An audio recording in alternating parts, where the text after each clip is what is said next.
Welcome to Booklist. On this channel, I make summaries of popular books around the world from various genres and categories. If you like it, please subscribe and also turn on the notification bell, because there will be even more awesome books that you really need to know. This book list summarizes one of the most popular books from Malcolm Gladwell entitled Outliers, reveals the secrets of world leaders who have extraordinary achievements in their fields, contrary to common understanding. Malcolm Gladwell confirms that external factors play an important role in supporting success. This book will change your mindset in understanding success. Before starting, I want to remind you to watch this video until it's finished, so you can get insight from the summary of this book in its entirety. Factors contributing to the extraordinary success of the outliers. Outliers are people with extraordinary achievements in their fields. An example is the Beatles for music and Bill Gates for business. Most of us always think that their success depends solely on individual qualities. However, many facts show that there is a large role for external factors in achieving one's success. In this book, you will study the influence of opportunities in life and culture on a person's great success. Interesting things you will learn include why a system and the right environment are needed to support one's success, how the rule of 10,000 hours can support a success, what city holds the secret to the success of the Beatles, what is the relationship between mathematical ability and farming culture, and how cultural heritage can be a determining factor for your success. Succeed faster with the right support system. Many people think that it is individual quality that determines one's success. In fact, there are other factors that you also need to pay attention to. For example, a person's relationship with society and also the systems around him. You can see an example of this in the hockey club player recruitment system in Canada. If you look at the bios of the players on a winning team, you will find the same pattern. On average, the great players on that team were born at the beginning of the year, around January to May. Actually, this is a simple thing and has nothing to do with astrology. In the player recruitment system, the age limit set by a club is January 1st each year. Therefore, a child who is 10 years old on January 2nd can play at the same level as a child who is the same age, but born on December 31st. It is this 12-month difference that will differentiate his physical form and ability on the field. Great players born at the beginning of the year are usually physically bigger and stronger due to the fact that they are several months older than their counterparts born at the end of the year. Such a system certainly benefits children born at the beginning of the year, but harms those born at the end of the year. To produce more great players, clubs need to change their recruitment system. It would be fairer if those born at the beginning of the year were placed on a different level from their counterparts born at the end of the year. With this new system, the opportunity for success will be wider for all children. One of the keys to success is the opportunity to practice abilities with a portion above normal. Often we hear questions: does that innate talent exist? Is success influenced by something we are born with? Perhaps there is innate talent, but the will to practice is more influential. A study was conducted on several violin players. They are divided into 3 groups. The first group is a group of professionals who are very good at playing the violin. The second group is violinists with mediocre abilities, while the third group is those whose level of proficiency is still low, or amateurs. In that study, found an interesting pattern. As it turned out, even though they were practicing at the same age, their portion of practice was very different. Professional groups spend 30 hours each week. The second group trained 20 hours per week. Meanwhile, the amateur group spent no more than 3 hours per week. So it's not strange if professional groups can get better skills than other groups. But how do you get someone to have the consistency to train with high intensity? Often, it is external conditions that force us to do so. This is one of the secrets to the success of the Beatles. And the secret is stored in their memories. While in the city of Hamburg, Hamburg does have a very important role in the success of the Beatles. But that's not because they receive high FEs for being musicians in the city. Not because of the fanaticism of the audience is very high. Hamburg had an important role because it was in this city that the Beatles were forced to play much more often. While in Hamburg, they are used to playing 8 hours a day. Compare that to their experience while at Liverpool, who were only used to performing 1 hour a day. The time they spend in Hamburg to perform every night is a long training process before they can become a legendary band that is worldwide. Hamburg is a place that provides a rare opportunity for these talented young people. So, there is no instant success. The stories of successful people that we see today are the result of a long training process. That said, outliers are those who have spent 10,000 hours practicing in their entire lives. However, it should be noted that in order to have the opportunity to conduct such exercises, there needs to be a supportive external environment. Cultural heritage from ancestors can be an important factor influencing success. When talking about mathematics, Asians, especially Chinese, are considered to have advantages over Westerners. Some argue that this shows that Asian children have talent in mathematics since they were born. However, would you believe that this ability has something to do with farming culture in China? Rice has been grown in China for thousands of years. For them, rice is a valuable item. Rice is a means of determining the value of wealth and social status.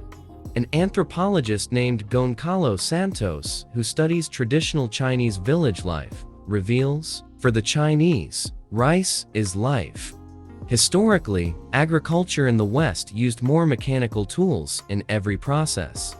They replace human power with machine power. The orientation of agriculture in the West is mechanical. This is thought to provide more convenience. Meanwhile, agriculture in the East is oriented towards expertise. Someone is required to work and study harder in order to get bigger results. The difference in orientation shows that Asians work harder. This is reflected in the proverb of the peasants in China. No one who can rise before dawn 360 days a year fails to make his family rich. This culture of getting up early and working hard is not something that is common in European countries with colder climates. This persistent attitude formed from farming culture is what is passed down from generation to generation in China. And persistence is an important key to solving various problems, including math problems. Their success was not just their own making, it was a product of the world in which they grew up. Malcolm Gladwell. Communication skills are also influenced by the culture you are in. Korean Air in the 1980s became the worst airline with the highest number of accidents compared to other airlines. Korean Air's loss rate at that time was 4.79 per million flights. The many plane crashes that occurred had a devastating impact. Some companies canceled their partnerships, and some countries banned the use of these airlines for flights. In the following years, a miracle happened. Since 1999, Korean Air has had no more flight accidents. It even received the Phoenix Award from Air Transport World in recognition of its remarkable transformation. The transformation was carried out by first finding the root cause of the frequent accidents. Airplane crashes are caused by a series of small errors and various engine failures that sometimes seem trivial. Of the crash data, 52% were caused by pilots who had not rested for 12 hours or more. The pilots' bodies were so tired that they could not think sharply. Meanwhile, 44% were caused by the emotional connection between the pilot and co-pilot. At Korean Air, the two pilots in charge of the controls have often never worked together before. As a result, communication is not very good. This is one of the causes of plane crashes. These communication problems are inseparable from the cultural influences there. Like other Asian countries, the Korean language has a subtle sentence. This sentence is commonly used to older or more respected parties. The problem is that the use of subtle sentence cannot be applied in conversations between pilots, co-pilots, and other cabin crew. When in the cockpit, it takes time to take action, while subtle sentence take longer to be spoken and understood by the other person.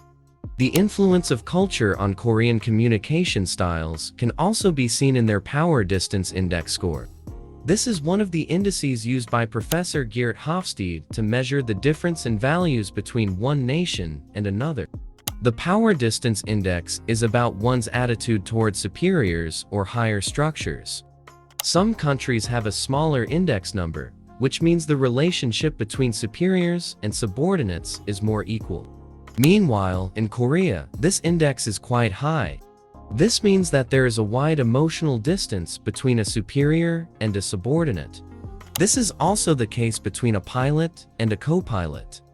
That's why improving communication patterns between flight crews must be accompanied by a cultural transformation. Korean Air finally invited David Greenberg to handle this problem. Two things Greenberg did were to ensure that all crew members could speak English well. So, there was no need to use subtle sentences in communication, and to erode the gap between superiors and subordinates. Every child has a greater chance of being smart if they are in the right system. KYPP stands for Knowledge is Power Program. KYPP is a middle school whose students come from low-income families. This school has no entrance exams or administrative requirements. Interestingly, the math skills of the KYPP students stood out. Their abilities are above average. This makes KYPP a favorite school in New York City. KYPP's story began when a group of reform activists created a school that all children, especially those from lower economic backgrounds, could attend. The hope was simple: to make sure all those children could go to school and learn to write, read, and do math calculations. To achieve this goal, KYPP has adopted a more rigorous curriculum pattern, longer hours, and more assignments. KYPP's education system contradicts the opinion of American education experts in general. They are concerned about the psychology of children under such a high educational burden. In a research report, it was said that education is a major cause of mental disorders. This mental disorder is caused by schools forcing students to study too hard, which damages their character, habits, and health. That's why other schools generally apply a lighter educational method. To overcome fatigue while studying at school, students are also given the opportunity to enjoy a long summer vacation. But it turns out that the long vacation has an adverse impact on some children. Carl Alexander, a sociologist from Johns Hopkins University, examined the effect of summer vacation on learning ability in low, middle, and high economic students. The study found that after the summer break, the reading, interest, and numeracy skills of children from higher income families improved more than those from lower income families. This is because those who come from higher economic families have the opportunity to learn more even during long vacations. Their parents have enough money to send their children to holiday training programs or buy them quality books. That's why KYPP doesn't completely dismiss its students during the summer. The children, who mostly come from low-income families, are given extra time to learn reading and math. So, you can imagine how jam-packed the curriculum is at this school. In addition to additional programs during the holidays, KYPP also has rules that require its students to wake up earlier and come home from school with homework. There is even an agreement between students and KYPP, where students have to study harder and longer through their various programs. But in return, KYPP will endeavor to provide opportunities for them to escape the poverty trap in the future. As a result, 90% of KYPP students receive high school scholarships, and more than 80% of KYPP graduates are accepted into universities. The hard work of the students is certainly one of the important factors in the school's success. But behind that is a big role of the education system that forces these children to study harder at a young age. We pretend that success is exclusively a matter of individual merit. But there's nothing in any of the histories we've looked at so far to suggest things are that simple. Malcolm Gladwell. Book conclusion. Success is not only influenced by individual or internal factors, because there are also external factors that are equally important. There are at least two external factors that have a major influence on success: opportunity and cultural heritage. A person's success can be influenced by the system and environment in which he or she finds himself or herself. A good system and environment will provide greater opportunities for him to increase his potential and achieve success. Culture also plays an important role in supporting the success of great figures. Positive values and habits in a particular culture will contribute greatly to the success of the people in it.